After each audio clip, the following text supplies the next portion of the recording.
Assalamualaikum warahmatullahi wabarakatuh. Selamat pagi, salam sejahtera saya ucapkan kepada semua.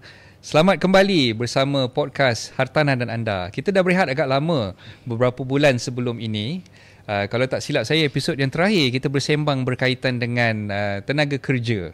Okey, jadi hari ini kita nak ubah sikit topik yang kita nak bincangkan, berbeza dengan topik-topik yang kita dah bincangkan sebelum ini, dan saya tidak kesorangan, saya bersama dengan dua orang tetamu yang saya akan kenalkan kepada anda sekejap saja lagi.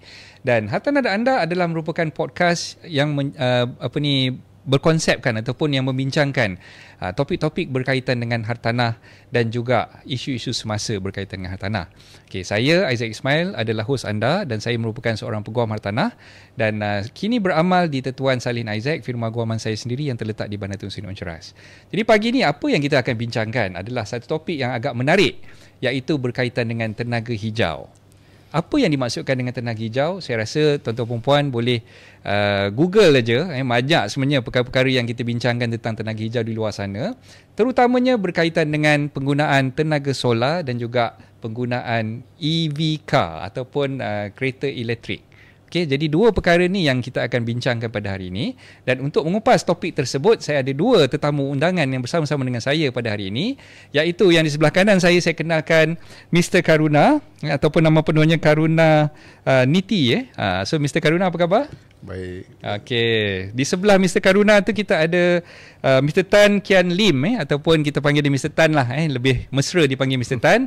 Mr. Tan, okey? Okey. Saya dipahamkan dua-dua podcaster kita yang bersama-sama dengan saya hari ini baru pertama kali bersama-sama dalam sesi podcast. Jadi mungkin mereka ni ada orang kata apa, nervous breakdown sikit-sikit dan sebagainya, tapi itu biasalah orang yang pertama kali muncul dalam siaran podcast bersama saya ni. Memang kadang-kadang kita perlu orang kata apa, bagi dia masa sikit untuk disesuaikan dengan keadaan tu, tapi insyaAllah lama kelamaan tu dia akan okey lah kan.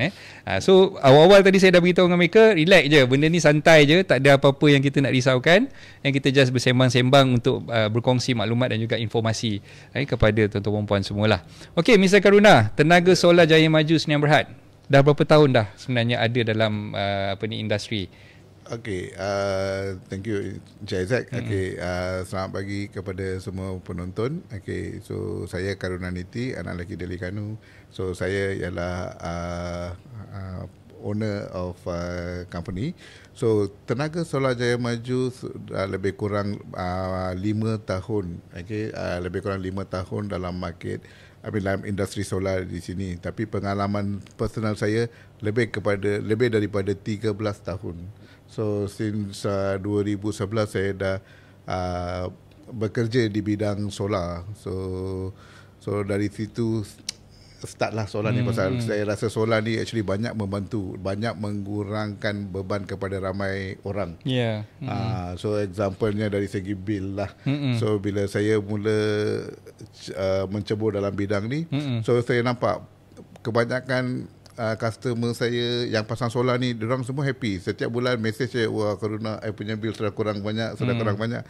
So benda tu menjadikan I lagi happy, nak continue, nak buat banyak lagi. Okay, nak membantu ramai orang lagi untuk mengurangkan bil-bil diorang. Okey, so maknanya bila kita bercakap tentang tenaga solar ni, antara lain tujuan kita pasang solar di rumah tu adalah untuk menjimatkan penggunaan tenaga elektrisiti lah kan. Ya, betul. Jadi bila kita dapat menjimatkan penggunaan tenaga tersebut, itu bukan bermakna kita boleh pasang aircon 24 jam di rumah. Tidak tuan-tuan perempuan. Kalau konsep begitu, maknanya tuan-tuan perempuan dah salah dah pemahaman tu. Sebab kita nak jimatkan tenaga elektrik ni, dalam masa yang sama kita nak menggunakan tenaga elektrik tu secara lestari lah orang kata kan. So kita kena pastikan penggunaan kita tu pun memang orang kata apa, mengikut kesesuaian dan mengikut keperluan kita sahaja. Jadi tak perlulah guna secara excessively lah orang kata kan. Betul. Okay, so terima kasih atas introduction berkaitan dengan Tenaga Solar Jaya Maju. Jadi kita ke Mr. Tan, panelis kita yang kedua. Okay, Mr. Tan, saya kenal Mr. Tan sudah saya rasanya lebih mungkin dalam hampir lebih kurang setahun lah kan. Yes. Okay, so bila saya mula kenal Mr. Tan dan juga Mr. Karuna, kami sebenarnya menganjurkan satu program di Sarjana Villa, iaitu program untuk pemasangan solar oleh residen-residen di Sarjana Villa. So that was in May. Tak silap saya bulan April lah. April. Okay, bulan masa April. tu sempat lagi nak dapat Okey. Untuk makluman tuan-tuan puan semua, saya merupakan Presiden Persatuan Penduduk Sarjana Villa. Sarjana Villa ni terletak di Kajang, Selangor. Dan kami pada mulanya berhasrat untuk memasang solar panel di clubhouse Sarjana Villa. So untuk makluman tuan-tuan puan, Sarjana Villa mempunyai lebih kurang 200 buah rumah kawasan gated and guarded, dan kita ada plus minus lebih kurang dalam 800 ke 900 orang penduduk lah yang tinggal di Sarjana Villa tu. Jadi bila kami nak pasang solar panel di clubhouse, saya pun mencari rakan untuk berkolaborasi, untuk kita buat collaboration. So kebetulan ketika itu saya kenal dengan Mr. Tan dan juga saya kenal dengan Mr. Karuna, dan kita berbincanglah cara macam mana kita nak bekerjasama, dan alhamdulillah bila kita dah berbincang tu ada cara untuk meringankan beban Persatuan Penduduk Sarjana Villa nak memasang solar panel tu di clubhouse, dengan cara kita mengajak lebih ramai residen-residen, penduduk-penduduk Sarjana Villa memasang solar panel di rumah mereka dulu. Bila mereka dah pasang di rumah mereka masing-masing, ada insentif yang diberikan oleh pihak tenaga solar kepada Persatuan Penduduk Sarjana Villa untuk mengurangkan beban kami nak memasang solar panel di Sarjana Villa lah. Okay. So Mr. Tan, masa tu ingat lagi tak berapa sebenarnya penduduk yang pasang dekat dalam kawasan Sarjana Villa tu? Tak silap saya ada 13 or 14 lah, tak silap 13 ke 14 orang So 13 ke 14 rumah yang dah pasang solar panel tu. Dan lepas daripada kita pasang tu, kos untuk pemasangan di clubhouse tu dapat dijimatkan berapa tu kalau Mr. Tan masih ingat? Dalam 20% tak silap 20%, ada 20%. Dia plus minus I think about 8 ke 9 ribu jugalah kan, kos penjimatan tu. Okey, untuk makluman tuan-tuan puan, ketika itu masih lagi berlangsung satu program yang dinamakan NEM. NEM ni satu inisiatif yang dibuat oleh kerajaan Malaysia untuk menggalakkan penduduk-penduduk memasang solar panel ataupun sistem solar di rumah masing-masing. Tapi NEM tersebut telah pun tamat pada bulan berapa hari tu? 30 hari bulan Jun. 30 hari bulan Jun dah habis. Okey. Jadi bila dah tamat sistem ataupun package NEM tersebut, sekarang ni dah ada satu package baru. So package baru ni mungkin Mr. Tan boleh cerita sikit. Apa perbezaan antara package NEM yang ada dulu dengan package yang ada sekarang ni? Boleh. Okey. NEM, Net Energy Metering lah nama dia. So dulu kita panggil NEM lah. So macam Encik Isaac, your rumah memang is guna NEM lah. So yang NEM punya program, dia akan offset 1 kilowatt dengan 1 kilowatt. Meaning kalau you generate 1 kilowatt punya tenaga, dia akan export 1 kilowatt kepada TSB lah. Lepas tu penolakan dia dari bil, dia pun akan tolak harga 1 kilowatt tu. Sekarang tarif baru dah 44 sen dengan 54 sen macam tu lah. So kita average mungkin dalam 50 sen macam tu lah. So yang tu NEM memang sesuai lah untuk kawasan perumahan, sebab siang hari tak ada orang kan kat rumah. So kalau dia export, dia dapat balik 100% tu, worth it sikit lah. So untuk solar atap sekarang, program baru nama dia atap atap tu stands for apa? Atap Accelerated Transition Action Plan. Okay. Solar ATAP. So, saya ingatkan dia pasang dekat atap, sebab tu nama dia solar atap bukan? Tak, dia ada kronologi dia panggil dia atap lah sebab sesuai lah kan. Pun memang solar pasang dekat atap. Dan dia pun nama dia atap lah. Dijadikan terus atap. Tapi yang ni dia memang sesuai sebab dia Accelerated Transition Program kan. Dia memang akan accelerate the utilization of solar system lah. Dia akan bagi penduduk ramai sikit yang pasang lah. So tapi of course the benefit dia akan kurang sikit dah sekarang. Tapi dia masih lagi sesuai sebab kalau selalu ada yang work from home semua tu, confirm sesuai lah. Sebab dia akan guna terus penggunaan elektrik dari solar tu. Tapi kalau you export, ada lebihan yang dieksport, you tak dapat one to one offset dah. Dia akan cuma dapat, dia akan ikut satu, dia panggil sistem marginal pricing. So sistem marginal pricing ni dia akan berubah lah setiap bulan, setiap 30 minit, setiap jam dia akan bertukar-tukar punya. Dia depending on demand and supply kat the whole Malaysia lah kan. So yang control ni dia panggil single buyer lah. Dia pun under government organisation juga sebenarnya. So based on the demand and supply, dia akan decide berapa harga dia. So harga dia average lah, kita purata dalam setiap bulan tu dalam 20 sen macam tu lah. Kadang dia akan 18 sen, 19 sen, kadang dia akan naik sampai 25 sen. So maknanya juga. harga tu tak tetap Tak tetap. Tak betul. tetap. Tapi untuk pengiraan tu kita akan consider dalam 20 sen lah sekarang. Average tu purata dia 20 sen. Okey, so dari segi penjimatan maknanya orang yang guna sistem NEM dulu berbanding yang guna atap sekarang ni, dia punya perbezaan yang ketara tu kat mana sebenarnya dia punya penjimatan tu? Yang ekspor lah. Sebab kalau kita tengok based on kita punya rekod lah kan, rekod kita boleh nampak sebenarnya kebanyakan rumah dia akan ekspor 70 ke 80% energi. So artinya penggunaan dia akan guna terus 20%. So kalau NEM tu, yang tu dia akan tolak habis lah. Dan lebihan 80% tu dia akan ekspor. So kalau ikutkan NEM, dia akan jimat 80% tu. That's why macam Encik Aizat, your bill boleh zero, betul tak? So kalau kita tengok solar atap sekarang ni, bill dia tak susah nak dapat zero dah sekarang. So dia akan, kalau kita ikutkan average, penggunaan dia 30%. Okay, dia akan guna terus 30%. So 70% tu dia mungkin akan dapat dalam pengurangan 40% macam tu je lah, 40%. Okey, balik kepada Mr. Karuna. Dulu kita ada satu package insentif yang dipanggil Solaris. Yes. Okey, so sekarang tak ada lagi Solaris. Ada. Okey, mungkin Mr. Karuna boleh cerita sikit lah berkaitan dengan package Solaris tu. Dia ialah from tenaga solar punya perspektif, bila tengok ada insentif yang diberikan oleh kerajaan bulan 1 sampai bulan 4 tu, mungkin Mr. Karuna boleh share dia punya outcome daripada adanya insentif Solaris tu, berapa banyak orang yang pasang sebenarnya solar tu. Okay, good question. Actually, Solaris tu banyak membantu untuk sesiapa yang pasang solar. So kita punya sales pun mendadak terus naik lebih kurang ke 100% lah kita punya sales. Okay. So ramai orang actually apply because dia nak dapatkan yang Solaris rebate 4,000 tu. Actually tu thanks for the government to come up with a scheme lah. So actually untuk kita memang 4,000 tu banyak membantu, because dengan dapatkan yang rebate 4,000 ni dengan harga pasaran sekarang untuk solar, mereka punya ROI turun kepada 3-4 tahun. Around dulu solar punya ROI lebih kurang 6 tahun. So sekarang di masa Solaris rebate 4,000 tu, diorang punya ROI turun kepada 3-4 tahun. So itu yang menggalakkan ramai orang pasang. Lagi cepat dapat ROI tu lah. Yes. Especially untuk pengguna-pengguna yang bill dia rendah. Kalau bill tinggi tu dia memang dia dah dapat let's say lah bill dia biasa 1,000 lebih. Dia jimat 1,000 lebih. Solaris tu 4,000 maksimum lah. So dia boleh jimat 4 bulan je. Tapi imagine kalau bill you macam rumah saya. Rumah saya bill saya biasa lah. Dulu sebelum solar tu 100 lebih 200 lah. Sekarang dah dalam 300 tu lah. So saya pun dapat 4,000 tu. So 4,000 tu dah cover dah setahun lebih punya ROI savings. So ROI tu memang turun mendadak.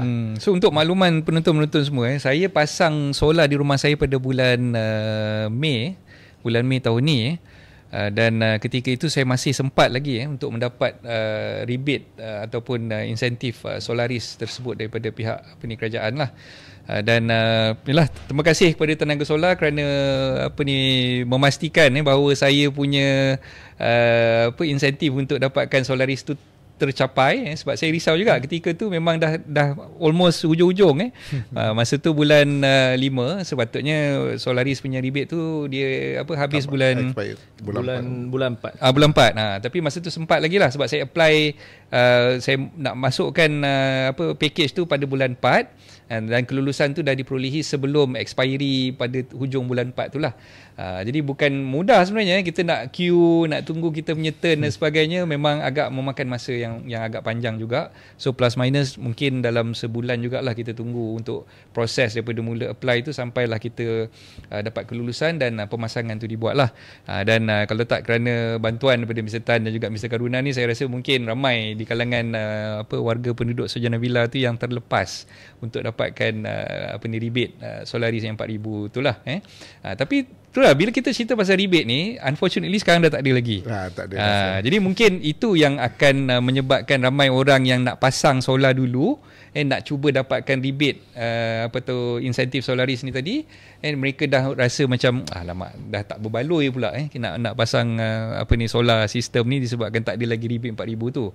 Jadi mungkin you boleh explain kepada penonton lah apa yang mungkinlah you rasa yang menyebabkan government tak boleh nak continue dengan benda tu, ataupun mungkin ada isu-isu yang mungkin you nampak disebabkan oleh beban yang terpaksa ditanggung oleh kerajaan, nak bayar rebate lagi, lepas tu nak kena beli pula TNB kena beli pula dia punya tu, sebab tu dia dah tak wujudkan lagi benda tu, dan dia buat pula sistem atap ni sekarang ni.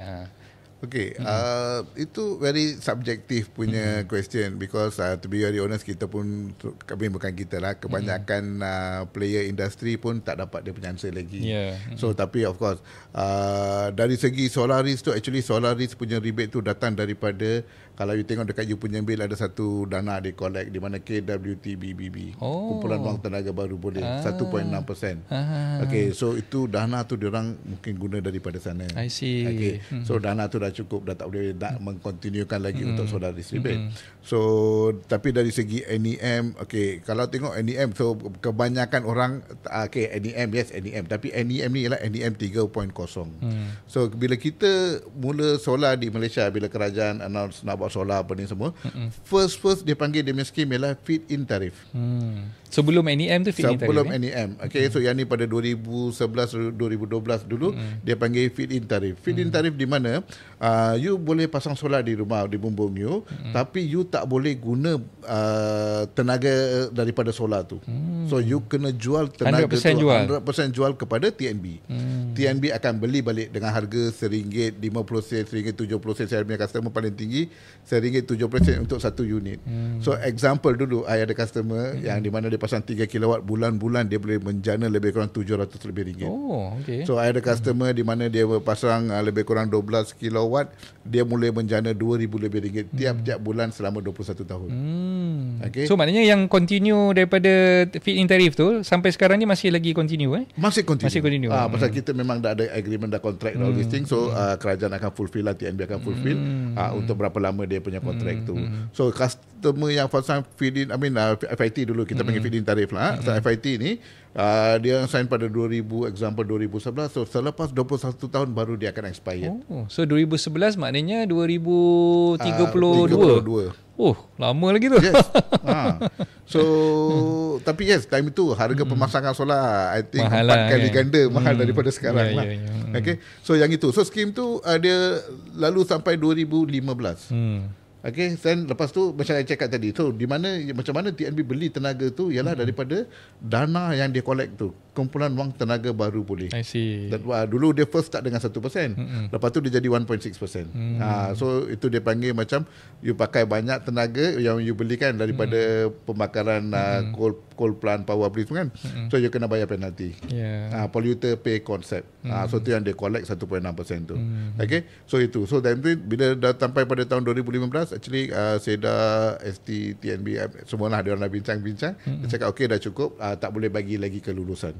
So pasal time tu pula solar ni masih baru lagi, orang tak boleh nak accept solar tu. Okay, so then lepas tu 2015 dia datang dengan satu lagi konsep baru, di mana dia panggil NEM 1.0. Net Energy Metering kan? Net Energy Metering 1.0. Okay, Net Energy Metering, dan lepas tu yang itu pun lebih kurang 3 tahun, dan dia berubah kepada NEM 2.0. So lepas tu lepas 3 tahun dia berubah balik kepada NEM. Of course setiap kali dia berubah dia punya scheme, dia punya benefit makin berkurangan. Okay. So lepas tu currently NEM 3.0 lah. Okay, NEM 3.0 ni saja yang paling lama. Actually dia suppose expired 2013 23. Tapi diorang extend pasal banyak sangat permintaan, and then kerajaan actually dah decide, okay, pasal kerajaan kena achieve certain target, okay, net zero, so diorang punya NETR, all these signature lah, dia panggil NETR. So kerajaan ada dia punya hala tuju. So of course certain thing pun kita dah tengok, okay, kalau cakap kenapa dia tak nak buat macam tu macam ni, because kenapa TNB limitkan, ialah because diorang punya infrastruktur, takut dia punya grid tak boleh accept. Nanti bila power terlampau banyak, voltage isu pula lain jadilah. Okay, so dia ada banyak technical reason also. So pasal tu cakap kita tak boleh nak very sure nak bagi tahu kenapa, apa sebab dia lah. So dan NEM ni pun actually diorang dah extend lagi 2 tahun. So itu time itulah yang dia keluarkan Solaris. Solaris pun dia keep extending because permintaan terlampau banyak. Okay, so that's the scheme lah. So lepas tu dah daripada bulan 7, I think kita dah tak ada apa-apa scheme dah. Kita kosong. Okay, so the atap ni pula akan mula pada 1 hari bulan. Belum start bulan, lagi bulan 12. Yes, December. So sekarang siapa yang pasang, example selepas bulan 7, bulan 8 onward, kita ada juga klien yang pasang dengan battery system storage. Yang BESS tu. BESS, yes. Okay, so kita pasang solar di mana selepas bulan 8 sampai ke ujung bulan 11 ni, mereka nak pasang juga solar, di mana mereka pasang solar dan ada satu storage battery, because tenaga solar yang dijana cuma boleh digunakan, tak boleh dieksport. So kita kena buat net zero lah. So tak boleh eksport. So dia jadi bazir, pasal tu kita kena tambah satu bateri di sana. So dia akan charge bateri tu kat dalam, and then bila waktu malam dia boleh menggunakan daripada bateri. But of course harga dia lagi mahal lah. Okay, because harga solar system semua sama saja, cuma harga bateri. Because bateri di pasaran pun ada banyak jenis, tapi yang penting kita kena tengok dia punya safety. Pasal bateri ni dia semua cakap lah mudah terbakar lah, itulah. Okay, so that's why, so kita kena tengok jenis quality of the battery lah. Okay, so that's what currently we are doing. So now atap, kami pun tunggu untuk atap sekarang lah. Okay. Jadi maknanya sekarang ni sistem masih lagi under BESS punya sistem.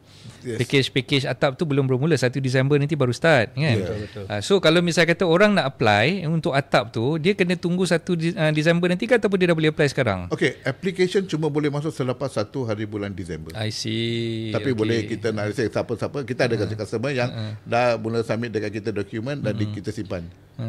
So kita simpan, bila waktunya sampai kita akan apply. Okay. Tadi Mr. Karuna dah cakap pasal BESS ni memerlukan kita sebagai pengguna ataupun tuan rumah tu kena beli bateri kan. Betul. So mungkin you boleh share sikit tak kos untuk beli bateri tu sahaja? Okay. Berapa sebenarnya kos tu? Okay, kos bateri kita cakap kita ada 2-3 jenis bateri. Okay. Satu bateri just satu stack saja dia 3 kilowatt. 3 kilowatt. 5 kilowatt, sorry, 5 kilowatt. Lagi satu bateri yang kita ada ialah wall mount punya, dia ada 15 kilowatt. Okay, so example, bateri punya harga per kilowatt averagely now per kilowatt nak store 1 kilowatt bateri harga lebih kurang lah 900 ke 1000 ringgit. Okay. Depending pada range lah. Kalau you nak 10 kilowatt, so you tahulah harga bateri tu. So example 10,000 ringgit just untuk bateri. Okey. Katalah 10,000 kilowatt punya bateri tadi tu, dia boleh simpan berapa banyak tenaga untuk contoh 1 hari penggunaan ke, ataupun mungkin setengah hari penggunaan ke? Tengok rumah. So kita tengok contoh. Kita guna contoh sistem kalau 10 kilowatt. Untuk satu rumah biasalah. Okay, 10 kilowatt penjanaan bulanan dalam 1000 kilowatt hour lah. Sehari dalam 33 kilowatt hour. So macam tadi saya cakap, biasanya you akan self consume mungkin dalam 20%. So dalam 6 kilowatt akan consume lah. So yang kena export ke TNB, dia akan lebih kurang 25 kilowatt lah, 25-26 kilowatt. So berapa bateri yang you perlu? You kena ada 20, nak store 100% lah yang excess tu, you kena ada 26 kilowatt hour punya bateri lah. It depends on penggunaan lah kan. So kalau 26 kilowatt hour punya bateri, harga bateri tu dalam RM26,000 lah.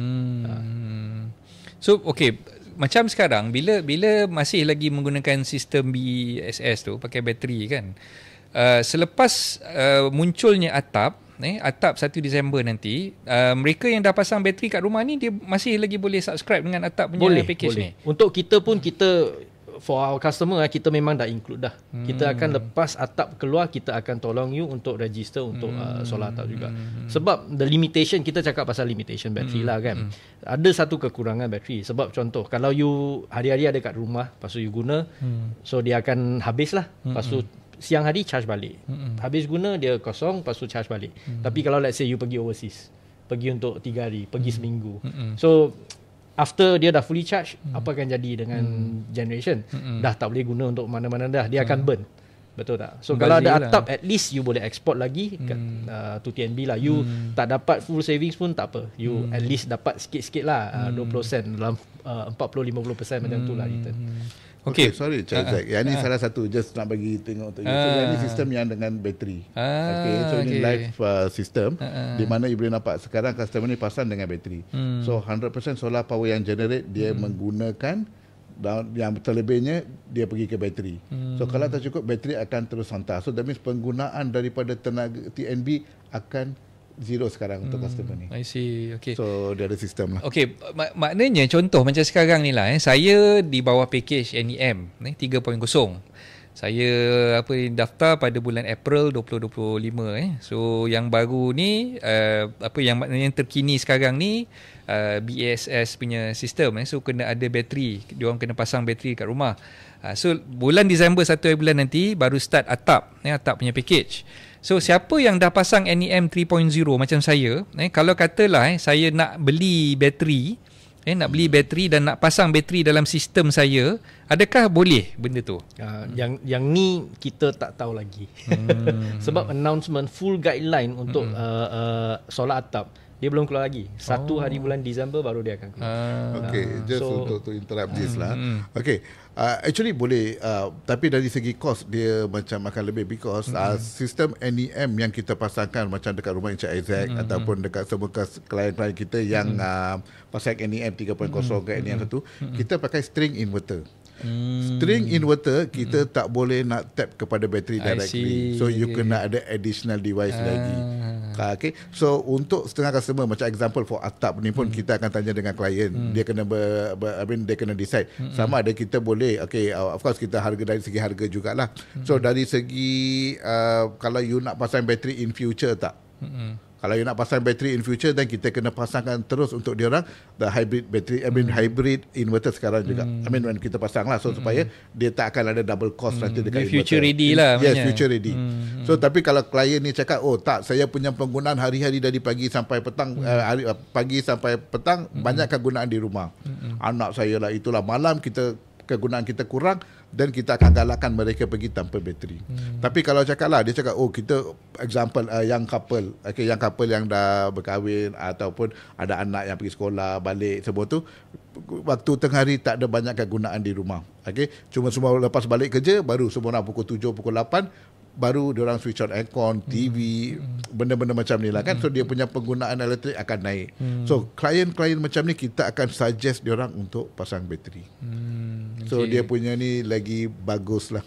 So pendek kata, macam saya punya inverter sekarang ni, dia kena ada satu device lagi untuk membolehkan saya pasang bateri di rumah lah. Yes. Okay, kalau tak keberatan, boleh share tak berapa cost untuk that particular device? And also for example lah, like saya punya rumah sekarang ni 7.4 kan, lebih kurang 7.4 kilowatt. So kalau nak pasang untuk bateri rumah saya dan juga untuk device tu, berapa cost yang saya perlu keluarkan? Okay, dia berapa banyak capacity you rasa you perlukan untuk save. Tapi of course untuk macam Isaac, kita boleh tengok jumlah export sehari berapa. Berapa banyak power yang you export. So you nak store that power tu kan. So kita boleh, okay, I think lebih kurang pasal 7 kilowatt generation mungkin sehari dalam 25 kilowatt macam tu. Saya siang memang saya tak ada kat rumah, malam je baru saya ada kat rumah. Betul. Okay. Kan, siang memang rumah saya kosong lah. Saya punya wife pun kerja, anak saya pun semua sekolah apa semua. Kan, jadi malam je kita guna tenaga lah dekat rumah kan. Okay, so kalau saya cakap kalau you perlukan kurang-kurang pun you perlukan 15 kilowatt. 15 kilowatt punya bateri. Okay. So okay, harga tu saya tak berapa pasti pasal saya punya operation guide, tapi saya boleh beri anggaran sajalah. So dia mungkin akan dari bateri saja lebih kurang lagi 15,000 lebih, plus minus 15,000. And then the additional device is about I think roughly lebih kurang lah dalam 3,000 lebih 4,000 macam tu juga. So plus minus dalam 18k tak lari lah dia punya cost tu. Yes. Of course kita kena tengok wiring juga. Lepas tu ya kita kena buat ataupun lagi kita kena tukar you punya inverter kepada. Cuma macam Mr. Tan beritahu tadi, bila yang dah pasang under NEM punya package, nak kena tunggu guideline daripada TNB ataupun Suruhanjaya Tenaga dululah, sama ada kita nak pasang bateri tu ada apa-apa konflik dengan agreement yang sedia ada ke ataupun tidak. Betul. Tapi sebenarnya kita dah ada preliminary information lah. Macam saya cakap, kita memang kena tunggu full guideline baru kita akan tahu lah. Tapi buat masa ni yang dia orang mention punya lah, okay, boleh tambah, boleh upgrade the system guna solar atap. So artinya dia kiranya boleh dua sistem jalan bersama lah. Tapi yang ni kita pun kena tunggu technical guideline semua dah keluar dulu, baru kita akan boleh tahu lah macam mana nak add on, macam mana nak complement lah. Kenapa saya cerita pasal benda ni tuan-tuan puan-puan, sebab bila kita melihat kepada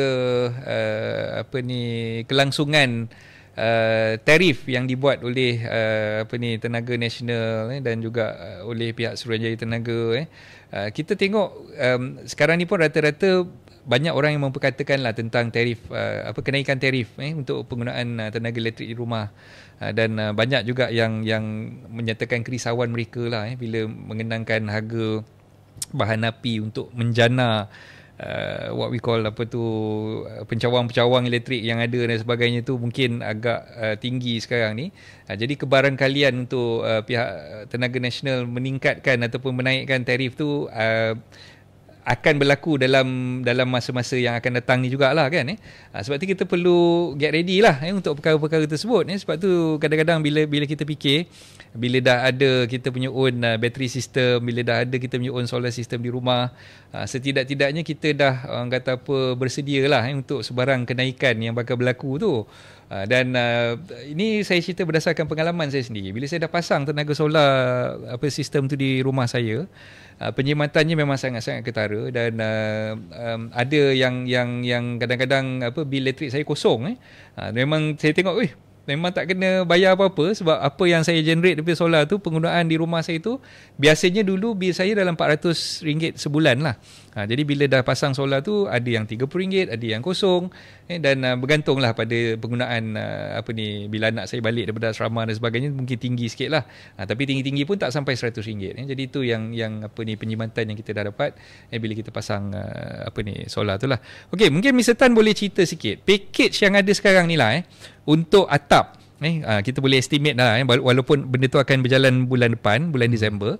Tapi kalau katalah rumah yang range bil dia macam lebih kurang saya lah, 400 lebih sebulan. Okay, untuk pasang tu berapa kilowatt dan berapa jangkaan kos untuk pasang solar tu melalui sistem atap tu?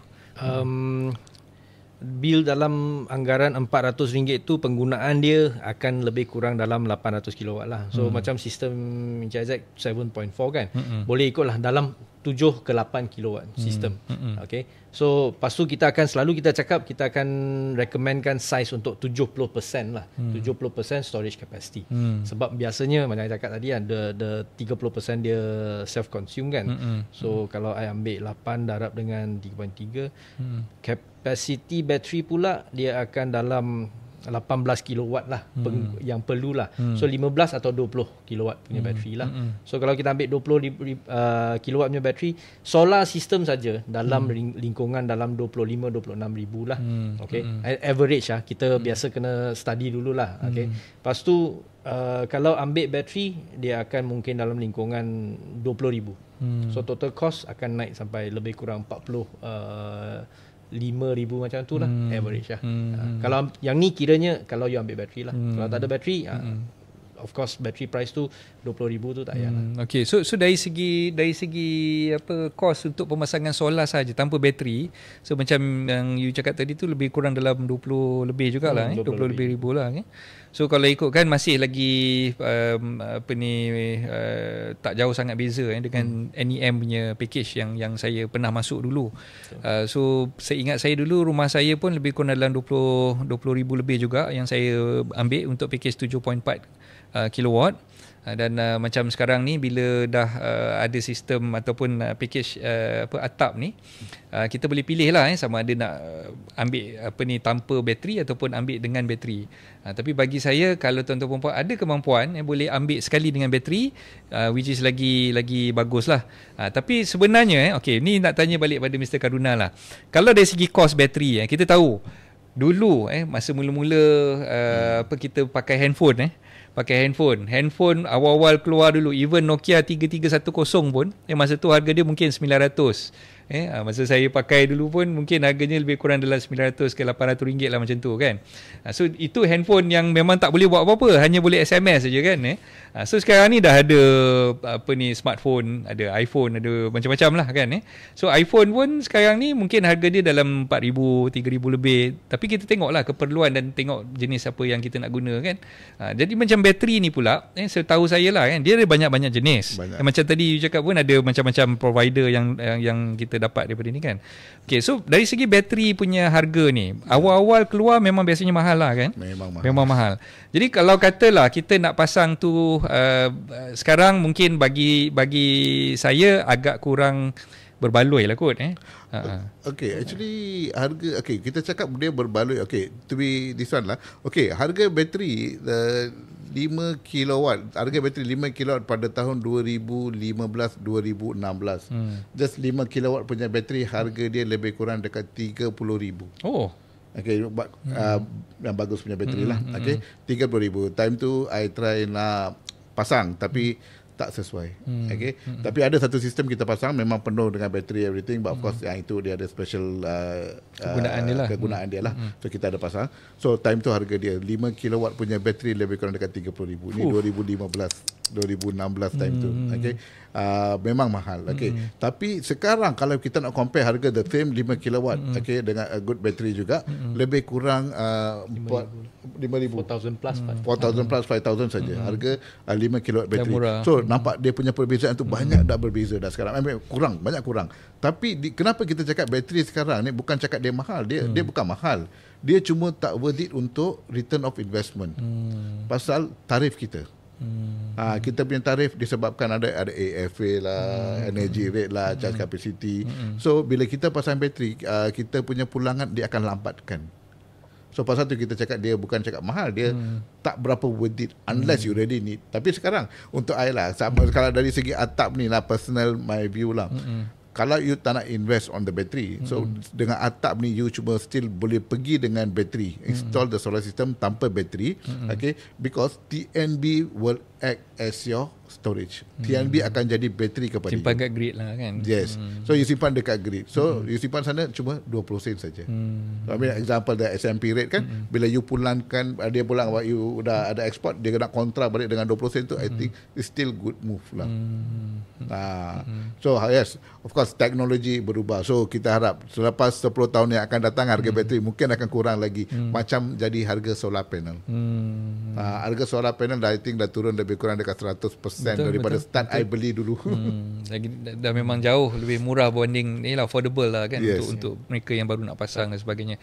Okey, kita nak kena break sekejap. Sebelum kita break ni, tuan perempuan jangan ke mana-mana sebab ada perkara yang lebih menarik yang kita akan bincangkan selepas ini. Tunggu.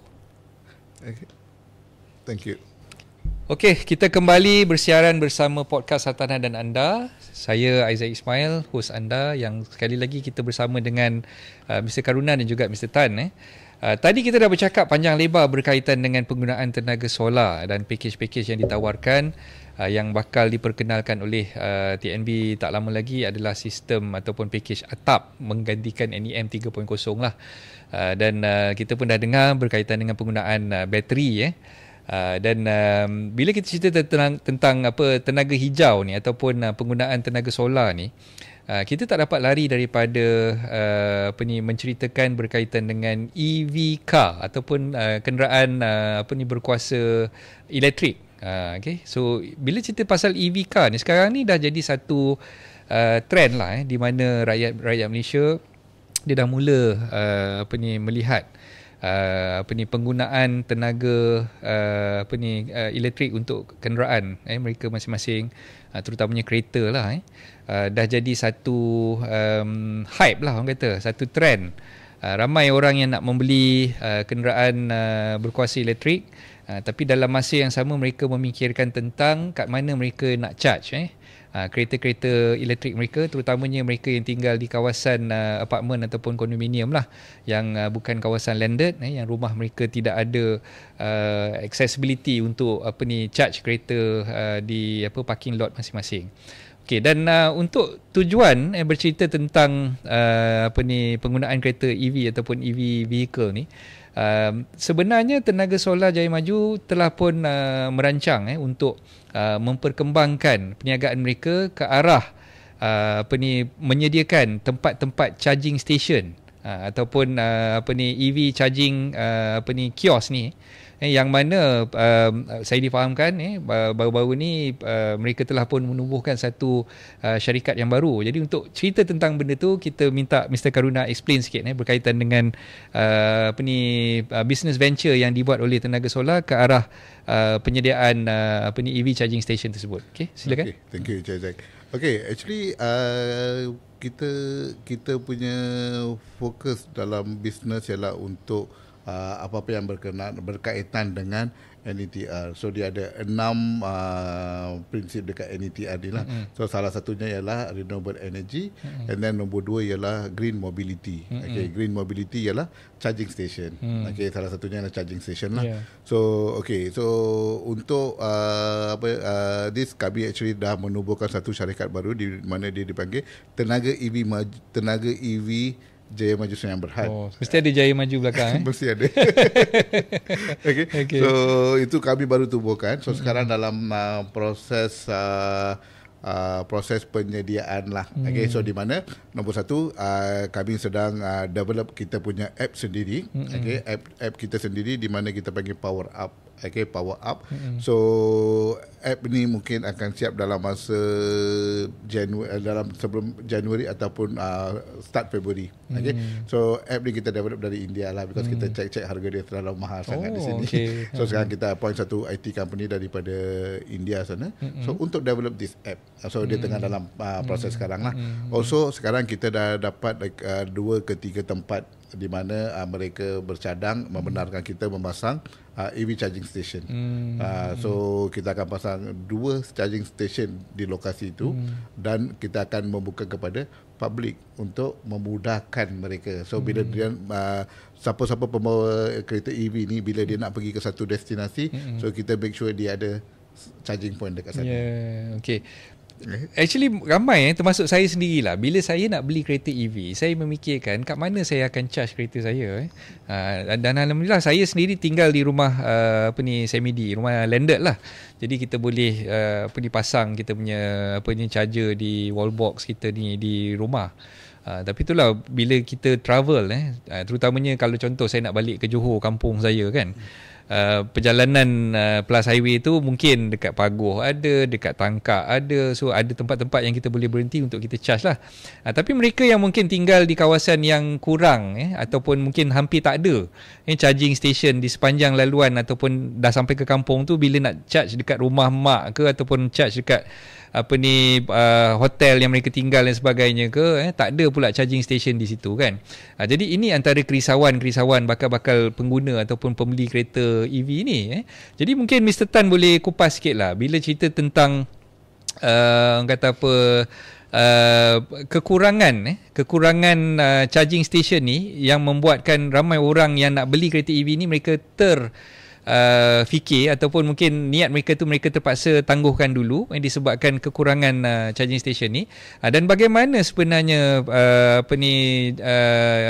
syarikat melihat perkara ni sebagai satu opportunity ataupun satu peluang untuk mereka syarikat sendiri serve kehendak population yang mana yang nak beri kereta EV ni tadi.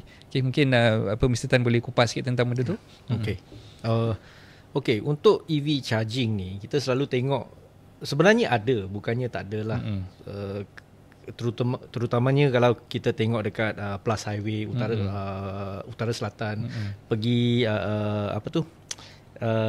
East Coast, Kelantan, Terengganu pun ada juga, tapi tak banyak.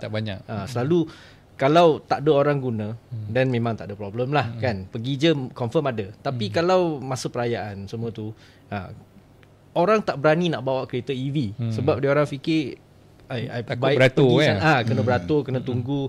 Tu yang problem lah. So that's why yang apa yang kita boleh nampak ni, memang peluang tu memang tinggi, memang banyak. Okay. Lagi-lagi sekarang dah kereta baru IMAS 5 harga murah. Semua tu lah kan. So lagi banyak peluang lah sebenarnya. Selalu kita pun fikir, biasanya kita cakap kena ada facility tu baru orang akan beli. Betul juga. So that's why kita nak kita cakap pasal green mobility kan. Okay. Kalau kita nak banyakkan penggunaan kereta EV untuk green energy lah kan. So nak kurangkan carbon emission semua tu, facility kena ada dulu. Kalau facility tak ada, nanti orang tak nak belilah. Tu yang problem. So that's why as charge point operator tu, kita letak the facility, dan automatically pengguna akan datang lah. Kita selalu nampak macam tu lah. Okey, saya nak tanya Mr. Karuna lah, berkaitan dengan CPO ni lah, charge point operator ni kan. Kita tengok sekarang ni banyak company ataupun syarikat yang memang besar, terutamanya macam Petronas, dia ada dia punya anak syarikat yang Gentari tu untuk charge point operator ni. Lepas tu TNB sendiri dia ada Elektron. Banyaklah so called big boys dalam industri ni. Jadi macam mana your company nak compete dengan diorang, ataupun mungkin you nak complement dengan diorang? Macam mana you punya vision sebenarnya? Okay, very good question. Okay, sebenarnya of course Petronas, Elektron, Shell, DC Handal, okay, they are big organisation. They are very big organisation. So diorang ada banyak diorang punya target. So diorang punya target specific focus lah. So tapi kita nampak peluang dekat sini. Okay, kita nampak peluang. Actually kita nak target tempat yang mana tempat-tempat yang terpencil. Tempat-tempat yang terpencil, tempat yang di mana kita boleh menggalakkan example like Lumut, Setiawan, memang kurang Manjung, okay? Memang kurang saja. So kita nak fokus dekat sana. And then kita nak taruh sebanyak mana yang mungkin. Sebanyak mana yang mungkin. Of course yang ni satu ialah dari segi peluang untuk bisnes untuk untuk semua orang lah. Peluang bisnes untuk semua orang, di mana itu kita boleh bincang kemudian. Okay. So kita nampak yang itu. Of course kita tak boleh nak lawan dengan Petronas, tak boleh nak lawan dengan Shell, they are all big giants lah kan. So tapi kita akan ikut step diorang untuk maybe one day we will be somewhere around there lah. So itu kita punya fokus. And then of course like this big boys, diorang tak main kecil-kecil. Like example condominiums, apartment, okay. So shopping malls, okay. Di mana shopping mall, yes, diorang pun dah ada dah. Okay, apartment, condominium, itu kita boleh buat juga. Banyak kita nampak dekat sini banyak condominium. Okay, di mana ramai tak nak beli because like what we said, okay, dia tak tahu mana nak charge. So di sana kita boleh actually main peranan lah. So kita nak pasang lagi banyak dekat kondo-kondo, okay, di mana orang kita boleh menggalakkan orang untuk beli kereta EV, dan dia orang tahu ada charge point. So kalau kita letakkan duduk rumah teres ke banglo saja boleh beli kereta EV dengan harga IMAS sekarang. So tambah pula lepas ni Perodua pun dia akan lancarkan dia punya kereta EV mampu milik bawa 100,000, dan saya dengar baru-baru ni pun kalau tak silap saya dalam hujung bulan ni ataupun bulan 12 nanti dia akan lancarkan untuk Perodua pula. Dan IMAS 5 kita dah tahu semalam ataupun 2 hari lepas dah keluar berita 10,000 tempahan telah dibuat. Itu tak tahu sempat ke tidak dia nak beraya dengan kereta IMAS 5 dia orang yang baru tu. Mungkin sempat ataupun mungkin tak sempat, kita tengok je lah nanti macam mana Proton deliver. Tapi dalam masa yang sekarang ni yang kita nak tunjukkan sebenarnya bila dah ramai orang menggunakan kereta-kereta EV ni, sudah pasti peluang untuk charge point operator ni beroperasi ataupun membuka lebih banyak lagi charging station ni lebih besar lah sebenarnya, sebab keperluan tu dah nampak, dan demand tu memang sentiasa orang kata tak cukup orang kata. Dan saya difahamkan company ada juga membuka peluang kepada mereka yang berminat untuk menjadi pengendali ataupun tuan punya charge point operator ni, mereka boleh menjalankan kerjasama ataupun kolaborasi bersama dengan syarikat Jaya Maju juga. So maknanya dari segi konsep dia so mungkin Mr. Tan boleh elaborate sikit pasal konsep bisnes yang boleh ditawarkan kepada mereka yang berminat untuk jadi so called macam JV punya business owner lah bersama dengan Jaya Maju. Macam mana tu? Okay, so buat masa ni kita ada 3 plan lah. Okay, of course satu is kita akan bina, we will build, we will own. Kita akan jadi charge point operator, kita buat sendirilah. Dan after that, yang kedua, kalau let's say you ada demand untuk charge point dekat sana, tapi you tak nak invest apa-apa pun, you tak nak keluarkan apa-apa capital, betul tak? So you nak join ada lokasi yang good location. Contohnya kalau let's say you ada satu hotel ke, ada satu shopping mall ke yang dekat lokasi yang cantik, sebelah highway ke, dekat tempat-tempat yang memang banyak kereta EV pergi, tapi tak ada orang, tak ada tempat nak charge kan. So area-area macam tu tapi you tak nak come up with any investment lah, tak nak buat apa-apa pelaburan pun, dan tak apa, kita boleh join partnership. So kita panggil dia profit sharing lah. Okay, join partnership and profit sharing. So you supplykan tempat, kita akan keluarkan semua model, kita supply, buat installation, kita maintain 100%. Equipment semua under kita, tapi kita akan share the profit lah. But you akan the property owner lah kan, you akan bagikan kawasan dengan tempat untuk kita ambil tenaga nak tap in dekat TNB je lah kan. Dan kedua, kita akan share the profit lah. Of course profit sharing tu kita kena tengok lah location semua tu, baru kita boleh decide lah berapa percentage tu. Dan package ketiga is you own and you operate, kita tolong you buat maintenance lah. So kalau you nak buat pelaburan, okay, you tahu memang location tu memang cantik, ke untuk your own customer lah, contohnya untuk hotel ke atau untuk kondominium. Okay, kalau you rasa dekat kondominium sekarang limiting factor tu memang satu dekat sana lah. Kondo tak banyak yang ada EV charger. Kalau ada pun biasanya AC sajalah, low speed charger lah. So kalau let's say you nak tambah dekat your condo, you rasa sana memang high potential, you nak invest, boleh. You will take the lion's share, you akan ambil lah pulangan berapa banyak, you akan dapat majority lah. Kita akan ambil percentage yang kecil, tapi kita akan tolong you maintain semualah. You apa pun tak payah buat, you cuma keluarkan pelaburan, then after that you tunggu duit masuk lah. Kita akan tolong maintain, kita akan tolong jaga. Jadi konsep ni memang saya suka. Sebab apa? Kalau kita tengok dari segi kebanyakan kita yang nak buat investment, yang nak ada duit lebih, tapi dia nak buat apa-apa bisnes tu dia tak ada masa. Jadi konsep macam ni saya rasa mungkin ramai yang berminat, sebab mereka hanya perlu menjalin kerjasama dengan syarikat Jaya Maju, dan dalam masa yang sama mereka boleh monitor bisnes tu daripada jauh lah kan. So mungkin apps yang ada nanti yang tengah develop sekarang ni boleh membolehkan mereka tengok sendiri progress, berapa orang dah charge, berapa kilowatt hour dah diguna pakai, berapa duit yang dah masuk dan sebagainya tu melalui apps saja dah cukup ni kan.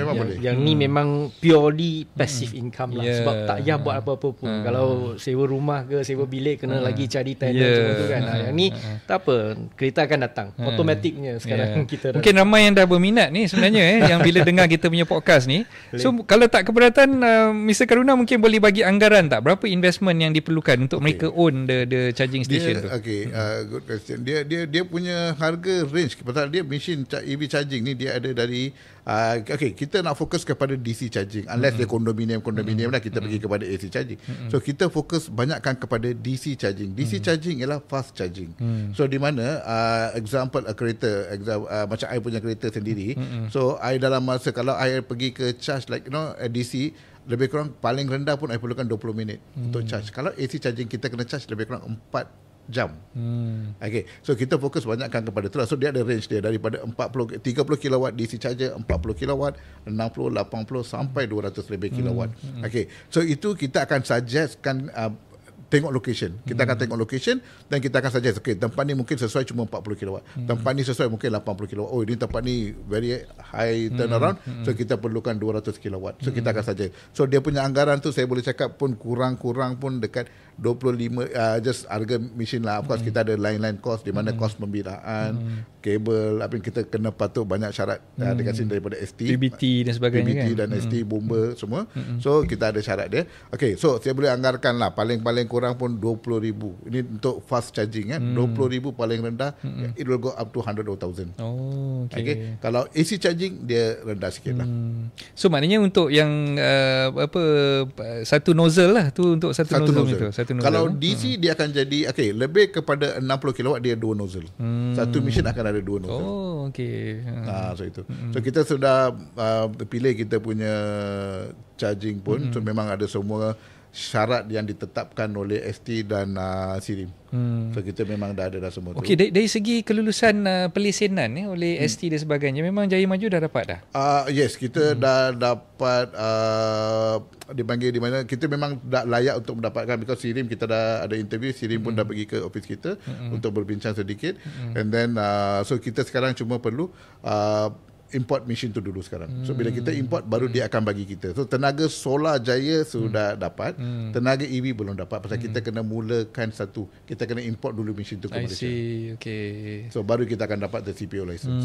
So ni dari segi kelulusan tu, dia ada urusan yang perlu dibuat dengan Suruhanjaya Tenaga tu sendiri, dengan Majlis Perbandaran. Selain itu apa, bomba pun ada? Bomba. ST dan SIRIM. SIRIM, okey. So banyak level yang kita perlu tapisan yang kita perlu lalui dan sebagainya lah kan. Jadi tak payah pening-pening kepala tuan-tuan bila katalah ada niat untuk menjadi CPO ni, charging point operator ni, boleh contact Jaya Maju untuk tuan-tuan puan berkolaborasi dengan mereka. Dan untuk makluman, saya pun sendiri dah pun menjalin kerjasama dengan syarikat Jaya Maju ni memang sejak awal tahun ni lagi, dan kita dah pun menjalankan beberapa projek usaha bersama, terutamanya sebelum ni yang saya ceritakan berkaitan dengan solar package yang kita buat di Sungai dan Villa, dan kali ni kita berminat juga nak buat bersama dengan Jaya Maju untuk projek EV charging station ni. Dan saya pun menyerulah kepada tuan-tuan perempuan, kalau ada niat untuk invest dalam bisnes charging station ni, mungkin boleh berhubung dengan pihak Jaya Maju. Nanti kita akan letakkan nombor telefon di bawah video podcast ni. Dan mungkin ada kata-kata terakhir, ataupun kita sebab dah masuk masa kita kecederaan sekarang ni, masa kecederaan, so mungkin ada apa yang mungkin nak tambah sikit ke daripada Mr. Tan? Silakan.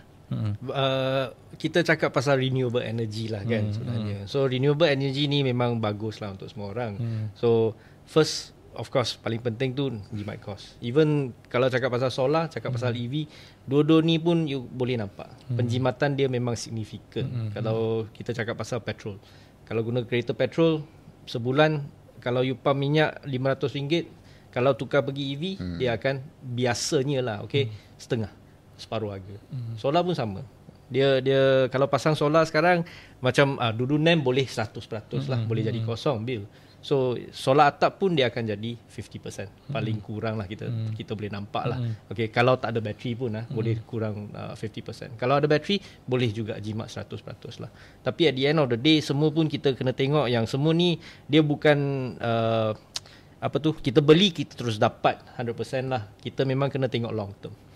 Kalau cakap pasal EV charging station tu pun sama. Kita cakap pasal passive income, long term game. Actually dua-dua pun ni related jugalah. You pasang solar dekat rumah pun sama juga. Dia macam ada orang kerja dekat atas bumbung kita untuk generate electricity, kita boleh jimat. Kalau kita lihat pasal 10-20 tahun, confirm kita akan jimat lah. Tu je. Okay. So from Mr. Karuna? Okay, untuk saya, pasal saya rasa dah 13 tahun saya dalam bidang renewable energy ni lah. Okay, end of the day, apa yang saya rasa, saya telah banyak merantau ke banyak negara, di mana solar ni dah jadi satu kehendak it's a necessity for everyone. Okay, dia bukan lagi macam dulu di mana nak pasang tak nak pasang. So untuk kita sekarang actually solar ni dia macam dah jadi satu important thing. Bila you beli rumah kena ada solar. Okay, kenapa saya bagi tahu macam tu? Of course, first kita kena ingat bila kita cakap pasal renewable energy ni so dia ialah actually untuk you punya long term. Okay, ada dua benda. Satu untuk of course penjimatan dari segi kewangan. Nombor dua untuk green environmental, reduce carbon emission everything. Okay, so example I bagi tahu. Bila kita buat kita punya calculation, kita tunjuk dekat commercial punya klien kita, okay, residential client So kalau kita tengok sekarang kita beli harga satu unit tenaga daripada TNB dengan harga kurang-kurang pun sekarang 40 ke 50 sen. 40 ke 50 sen. Betul tak? So harga ni akan keep inflate lah. Bila-bila of course sekarang dia cakap dia kurangkan, lepas tu dia akan tambah, dia akan kurang tambah. Of course yang ni bukan saja kita nak salahkan ni, because the US currency, bila kita beli harga tu semua akan dia main peranan juga untuk harga dia naik turun. So tapi yang penting ni bila kita kira untuk kita panggil levelized cost of energy. Okay, levelized cost of energy ni ialah di mana bila kita tunjuk dekat some customer untuk big commercial ke apa ke, satu unit daripada you beli daripada TNB 40 sen ke 50 sen, tapi kalau you pasang solar throughout the 25 tahun dengan maintenance pun campur sekali pun cuma bawah 12 ke 12 sen per unit. So nampak tak? So of course kita kena fikir kalau renewable energy solar ni semua fikir long term, jangan fikir short term. Short term memang you tak akan nampak dia punya, tak boleh buka main indah lah. Saya setuju dengan apa yang Mr. Karuna beritahu. So apa ni, pendek kata apa yang kita bincangkan pada hari ni, kita kena tengok bila kita memperjuangkan tentang alam yang lebih hijau, alam yang lebih selamat untuk cucu kita, untuk anak kita dan sebagainya.